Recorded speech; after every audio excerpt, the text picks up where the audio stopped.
हाँ, तो SmackDown show में सबसे पहले रोमन रेंस देखने को मिलते हैं। तो रोमन रेंस आते हैं सबसे पहले। तो जैसे ही रोमन रेंस बाहर आते हैं और जैसे ही रोमन रेंस अपना टाइटल ऊपर करते हैं और जब रोमन रेंस अपनी एंट्रेंस करते हैं वहां पर वो अपना टाइटल ऊपर करते हैं। जैसे ही टाइटल को ऊपर करते हैं एकदम से जो एलए नाइट है उनका थीम सॉन्ग प्ले होता है और जो एलए नाइट है वो आते हैं और एलए नाइट जो है वो रिंग में चले जाते हैं सबसे पहले। और जो रोमन रेंस है वो रिंग के बाहर ही खड़े होते हैं और जो रोमन रेंस की चेयर होती है जहां पर रोमन रेंस की अलग से चेयर रखी होती है वहां पर जाकर एलए नाइट बैठ जाते हैं। फिर इसके बाद जो रोमन रेंस है वो रिंग में आते हैं। तो जो रोमन रेंस है वो एलए नाइट को ये बोलते हैं कि तुम एक नंबर के बेवकूफ हो। और रोमन रेंस यही बोलते हैं कि क्या तुमने कभी कॉन्ट्रैक्ट साइन किया है। और इसके बाद एलए नाइट कॉन्ट्रैक्ट को साइन करते हैं। फिर उसके बाद वो बोलते हैं कि लो कॉन्ट्रैक्ट को साइन करो। तो रोमन रेंस बोलते हैं कि क्या तुमने कभी कॉन्ट्रैक्ट साइन किया है और क्या तुमने कभी टाइटल मैच लड़ा है WWE के अंदर। मतलब जो रोमन रेंस है उन्होंने एलए नाइट को चुप करा दिया था वहां पर, क्योंकि जो एलए नाइट है वो कुछ ज्यादा ही बोल रहे थे। तो जो रोमन रेंस है वो जब साइन करने वाले होते हैं वहां पर पेन चल नहीं रहा था। तो जो रोमन रेंस है वो यही बोलते हैं कि लाओ ये दूसरा पेन दो। तो जो पॉल हेमन है वो उनको दूसरा पेन देते हैं रोमन रेंस को। फिर उसके बाद जो रोमन रेंस है वो अपना कॉन्ट्रैक्ट साइन कर देते हैं। फिर इसके बाद होता ये है कि जो रोमन रेंस है वो जो टेबल होती है उसी टेबल को एलए नाइट के ऊपर फेंक देते हैं। और फिर उसके बाद जो रोमन रेंस है वो एलए नाइट के ऊपर बहुत खतरनाक हमला करते हैं। तो रोमन रेंस अटैक करते हैं एलए नाइट के ऊपर। फिर इसके बाद होता ये है कि जो जिमी ऊसो है वो आ जाते हैं। तो जिमी ऊसो भी एलए नाइट के ऊपर अटैक करते हैं। फिर इसके बाद होता ये है कि जो एलए नाइट है वो पलटकर जे ऊसो को टेबल पर फेंक देते हैं। तो फिर इसके बाद होता ये कि जो रोमन रेंस है वो रिंग से चले जाते हैं। फिर इसके बाद एक और मैच देखने को मिलता है जो कि है Santos Escobar Carlito versus Montez Ford और एंजेलो डॉकिंस। इनके बीच मैच देखने को मिलता है। ये मैच भी अच्छा देखने को मिला था। यहाँ पर होता ये कि जो बैक स्टेज रे मिस्टेरियो मैच को देख रहे होते हैं। तो होता ये कि जो लोगन पॉल है वो बैक स्टेज रे मिस्टेरियो के ऊपर अटैक कर देते हैं और वो अपना लकी पंच लगा देते हैं रे मिस्टेरियो के ऊपर। तो उस वजह से सेंटोस एस्कोबार और कार्लिटो जो है वो डिस्ट्रैक्ट हो जाते हैं। फिर इसके बाद होता ये है कि जो सेंटोस एस्कोबार है वो रिंग में अकेले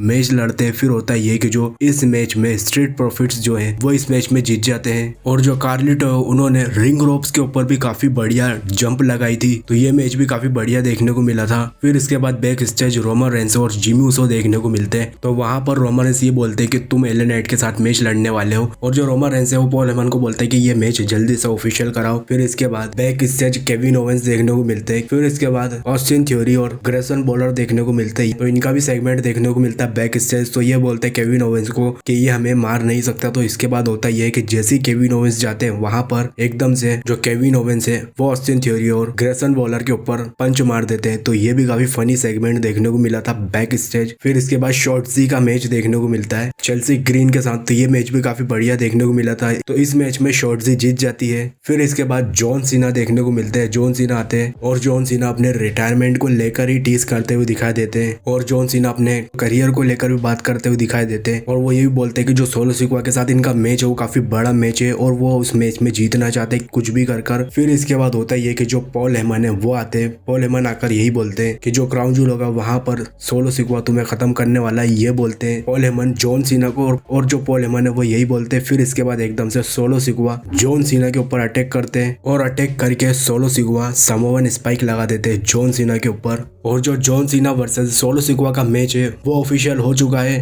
क्राउन जूल के लिए। फिर इसके बाद बैक स्टेज होता है कि जो ड्रैगन ली है और जो सेड्रिक अलेक्जेंडर है इनके बीच एक सेगमेंट देखने को मिलता है बैक स्टेज। तो सेड्रिक अलेक्जेंडर ये बोलते हैं कि मैं एक मैच लड़ना चाहता हूँ तुम्हारे साथ। तो ड्रैगन ली उनका चैलेंज एक्सेप्ट कर लेते हैं। फिर इसके बाद ड्रैगन ली और जो सेड्रिक अलेक्जेंडर है इनके बीच मैच देखने को मिलता है। क्या शानदार मैच देखने को मिला इन दोनों का। लेकिन इस मैच में ड्रैगन ली जीत जाते हैं। काफी बढ़िया मूव्स भी देखने को मिले दोनों सुपरस्टार की तरफ से। फिर इसके बाद जो बियंका बिलेर है वो देखने को मिलती है। वो यही बोलती आकर कि केशिन देखने को मिलता है और वहां पर उनसे टाइटल ले लिया गया जबरदस्ती। फिर उसके बाद वो यही बोलती कि अब वो अपना टाइटल लेने वाली और वो चैलेंज कर रही थी क्राउन जूल मैच को लेकर इयो स्काई को। और बैक स्टेज इयो स्काई और बेली भी देख रही थी उनके सेगमेंट को। तो जो बियंका बिलेर है वो आज के शो पर इयो स्काई को चैलेंज करती हुई दिखाई दे रही है क्राउन जूल के मैच को लेकर। फिर इसके बाद मेन इवेंट मैच देखने को मिलता है जो की है Jimmy Uso versus LA night का मैच। तो ये मैच भी अच्छा देखने देखने को मिला था, काफी बढ़िया मैच देखने को मिला, लेकिन एंड में होता ये है कि जो एलए नाइट है वो अपना फिनिशर लगाकर इस मैच में जीत जाते हैं। फिर उसके बाद होता ये कि जैसे ही एलए नाइट मैच को जीत जाते हैं, फिर उसके बाद पीछे से रोमन रेंस आते हैं, वो स्पेयर लगाने वाले होते हैं, लेकिन जो एलए नाइट है वो हट जाते हैं वहां से। फिर इतने में रोमन रेंस वापस से अटैक करते हैं, लेकिन जो एलए नाइट है वो अपना फिनिशर लगा देते हैं रोमन रेंस के ऊपर।